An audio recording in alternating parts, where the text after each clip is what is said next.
I still have some cleanup on the transition pan that I need to do, but honestly, I'm not feeling that right now. We'll save the grinding for welds a little later in the day.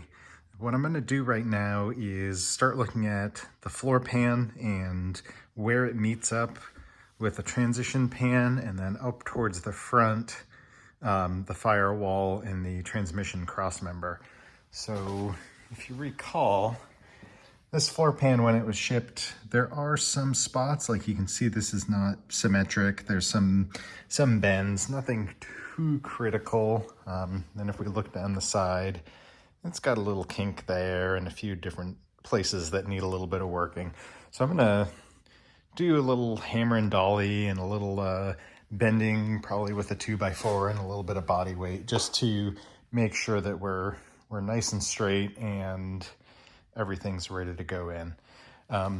Just because it is such a pain to move this in and out, I only want to see if I can get away with doing one test fit.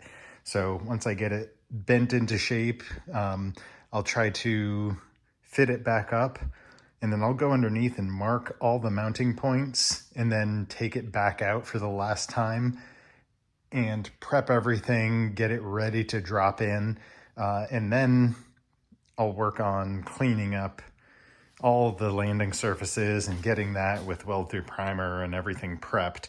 And then hopefully the last time it goes in after that will be, the next time it goes in after that will be the last time, and I can start welding from there. Okay, I'm cleaning the old floor, what's left of the old transmission tunnel off of the firewall, which is unfortunate because I'm the one who welded it to this new firewall, but regardless, we're here.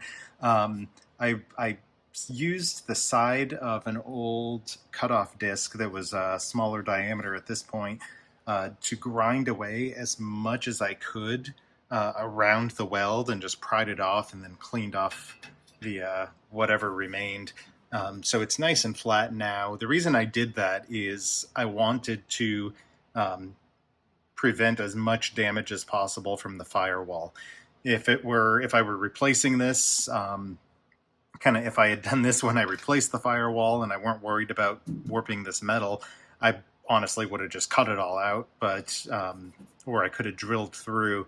But I'm going to be welding back to this, so I wanted to be careful not to, get in there and pry and, introduce other kinks and other things. So here's the old section that we cut out.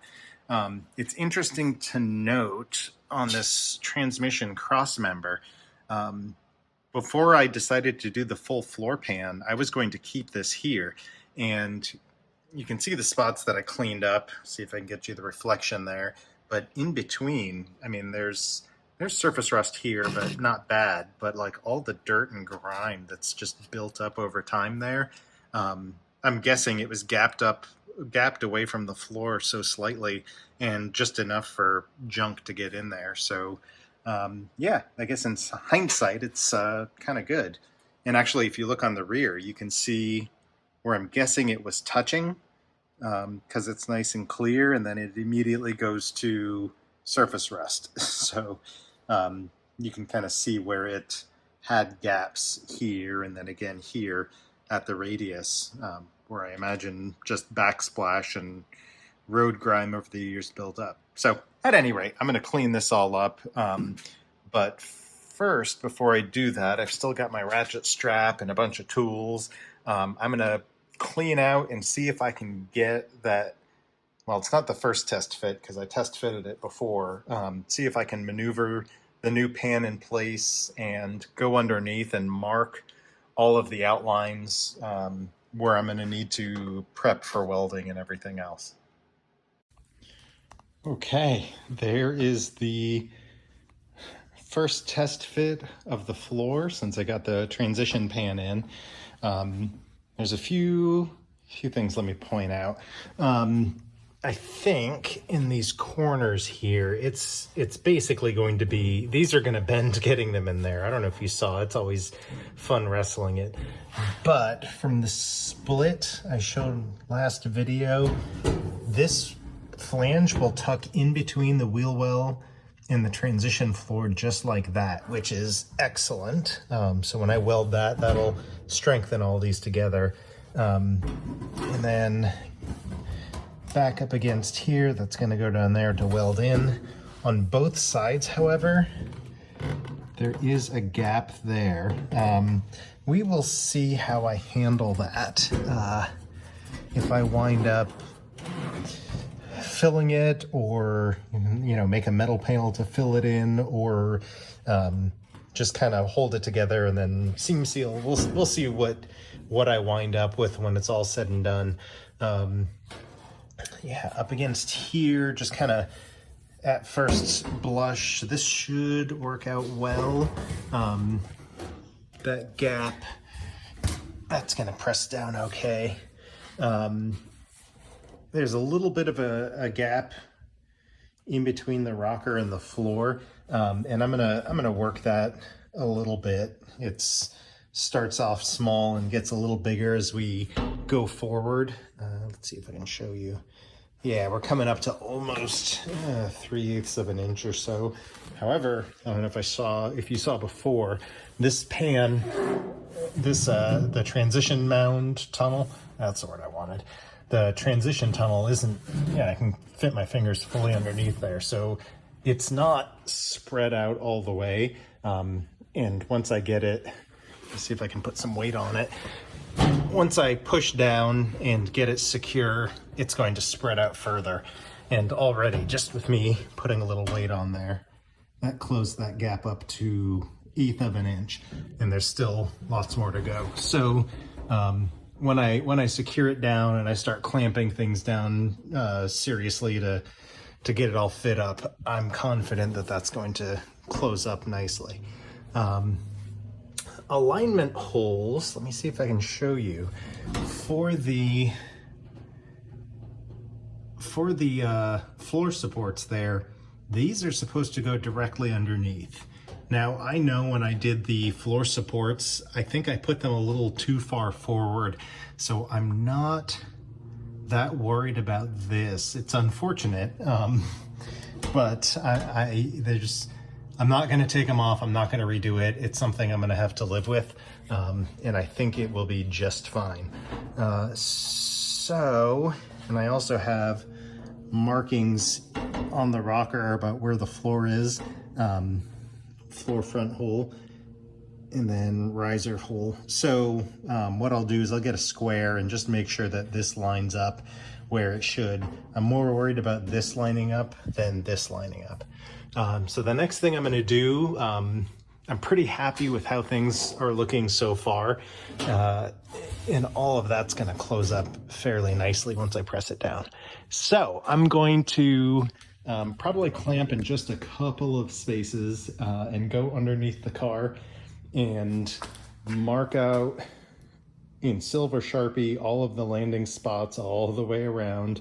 Well, I guess not the sides, but mark out everywhere, so then I can take this back out, drill all the weld holes that I need to. So yeah, let's have more fun wrestling this thing back out of here. Okay, as you maybe saw in the time lapse, I've got all of my welding spots cleaned, prepped. I did Eastwood rust encapsulator in between on the cross member and frame rails, floor supports, and you can see the overspray from my weld through primer. Wasn't worried about keeping it neat. It'll be hidden. Having weld through primer on top of rust encapsulator is not going to hurt a thing. And then similarly, just kind of touched up inside my rear frame rails, even though I've done them before. Here we are. Extra doesn't hurt. Okay, so next we're going to get working on prepping this pan. You can see I marked out where your floor supports are. Cross member goes right there. And then all the spots in the back where it overlaps, so I know where to make my weld holes. Moving this thing in and out, just with one person, you can see all the spots I'm scratching, and it's not pretty, and I keep bending this. I'm just going to, I'm not going to bother straightening it out now. I'm going to get everything prepped.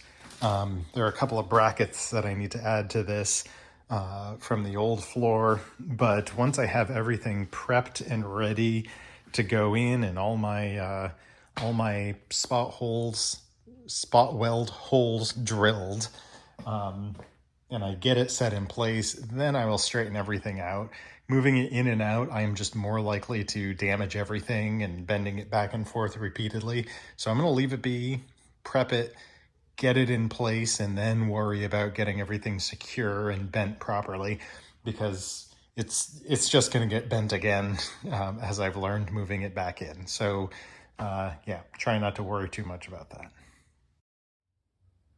Okay, once again, we've reached the point where I got to wrap it up and return to the real world. But if you're still with me, thank you so much for watching, and stay tuned. I promise you, I'm going to get this floor in eventually.